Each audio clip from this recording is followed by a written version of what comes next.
I'm a big rooter for CNN, but that tells you a lot, doesn't it? I mean, how do you guys think you were doing in that arena of like, this is a terribly divided country. We're not only politicized, a lot of people just hate the other side. And CNN, in my view, should be the place where both sides can watch. How do you think you're doing with it? And it is the place where both sides can watch. And I think, my show is evidence of that. We have lawmakers on from both parties. We'll have Elizabeth Warren on one night. We'll have Ted Cruz on another night. I think lawmakers from both parties should take questions. The audience saw through the facade. This wasn't just a debate. It was a necessary reckoning. Maher wasted no time confronting Collins, immediately calling out the contradictions in her statements. Though Collins tried to project neutrality, that image quickly crumbled as Maher highlighted CNN's long-standing bias and its pattern of selective outrage. What began as a tightly managed interview soon slipped out of her control. She visibly struggled to maintain composure, clearly unprepared for the level of pushback she was facing. Maher's insistence on clarity and accountability exposed the network's inconsistencies, shaking its credibility in real time. It became clear that the interview wasn't truly about seeking the truth. It was about managing a narrative. With sharp, unflinching questions, Maher turned the spotlight onto the media itself. This wasn't spectacle. It was a moment of raw truth. On the freeze in federal funding, who advised the president on the legality of telling government agencies that they don't have to spend money that was already appropriated by Congress? Well, as the OMB memo states, this is certainly within the confines of the law. So White House counsel's office believes that this is within the Caroline answered the question with calm confidence and sharp clarity. She reminded Collins that presidential appointments and dismissals are routine aspects of any administration, hardly cause for alarm or sensationalism. What caught her off guard, though, was how quickly the conversation revealed a deeper problem. The media's obsession with turning ordinary government functions into headline-grabbing controversies. Instead of fostering honest dialogue, the coverage seemed engineered for outrage. Maher saw through it. He cut straight to the heart of the issue, calling out the media's obvious bias and the divisive tactics driving conflict over clarity. His pointed critique highlighted a troubling shift, where journalistic standards are too often sacrificed for attention and clicks.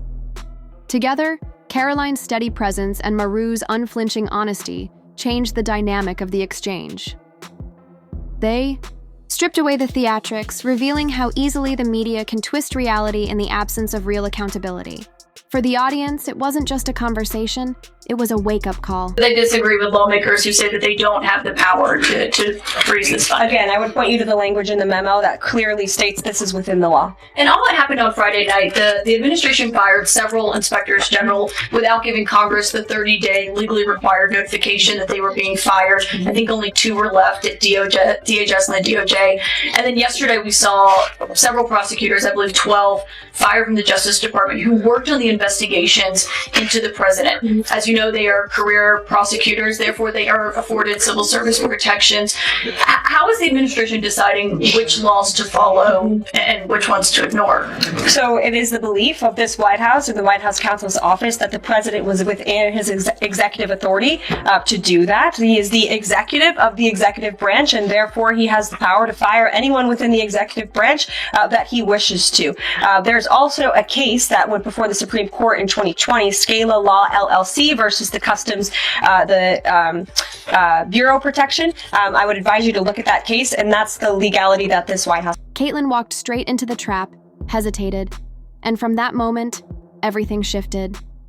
As she scrambled for a response, Marva stepped in with sharp, focused questioning that quickly flipped the dynamic. Calm yet relentless, Marva dissected the media's double standards, exposing the selective outrage and shifting narratives that have become all too familiar. Then came the breaking point. A bold, unapologetic call out of the hypocrisy that so often goes unchallenged. Even as Levin tried to maintain control and steady the exchange, the damage had already been done. The mayor didn't just point out the contradiction, she threw a spotlight on it. This wasn't a simple stumble, it was a turning point. For the audience, it landed not as a slip-up, but as a powerful reminder that real accountability rarely feels comfortable, and it's long overdue.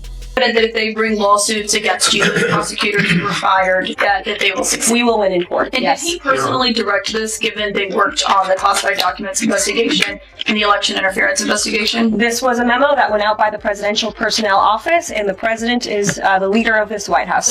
He expertly flipped the script, using the media's own playbook against them. As he fired off pointed, incisive questions, Collins faltered. Her hesitation said more than any words could.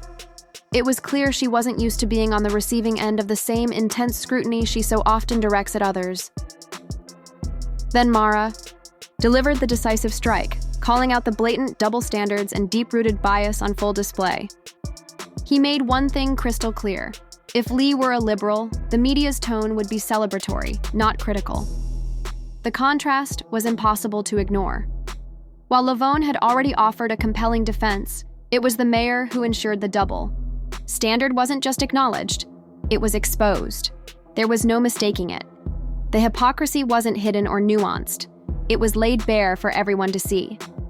This wasn't a blunder or a miscommunication. It was a moment of clarity that pierced. Through the media's carefully managed facade, the narrative they tried to steer had come undone, and this time, there was no covering it up. I'm a big rooter for CNN, but that tells you a lot, doesn't it? I mean, how do you guys think you were doing in that arena of like, this is a terribly divided country. We're only politicized. A lot of people just hate the other side. And CNN, in my view, should be the place where both sides can watch. How do you think? The mayor quickly dismantled her argument, making a sharp point. True neutrality doesn't need constant defense. It should be self-evident. If CNN were as balanced as Collins claimed, why was she struggling so hard to convince anyone? Then came the most striking moment. May laid out a clear, methodical series of examples exposing CNN's blatant bias, its selective coverage of scandals, its tendency to paint conservative voices as extreme, and the forgiving treatment often given to left-leaning figures. This wasn't just surface-level criticism. It was a pointed, fact-driven exposé. By the time he was finished, the mayor hadn't just questioned the network's integrity. He'd made its double standards impossible to ignore. Collins appeared visibly rattled, her arguments collapsing, under the weight of May's calm, yet relentless takedown. Live in America, and I'm watching CNN just for the straight middle of the road. That's what I hear for 15 minutes. It's great, and then Lonely Scott. It does look, I mean, and when you see the path, it does look like tokenism. It's kind of like the same as The View. It's like it's almost better to have nobody there, like MSNBC, than to have just... Another anchor tried to corner CNN's critics with the same worn-out strategy. Rapid-fire questions, loaded phrasing, and non-stop interruptions. But instead of retreating, CNN stuck to its script. Still, Leaf remained composed, methodically breaking down each argument and exposing the bad faith behind the interrogation. Myra's message came through loud and clear. This wasn't journalism, it was theater. And this time, CNN wasn't just losing control of the interview. They were losing control of the entire narrative. It became obvious that the real aim wasn't truth or insight. It was to provoke a misstep, generate a viral clip, and prop up the idea that Lee was somehow unfit. But the plan backfired. The harder CNN pushed, the more obvious their intent became.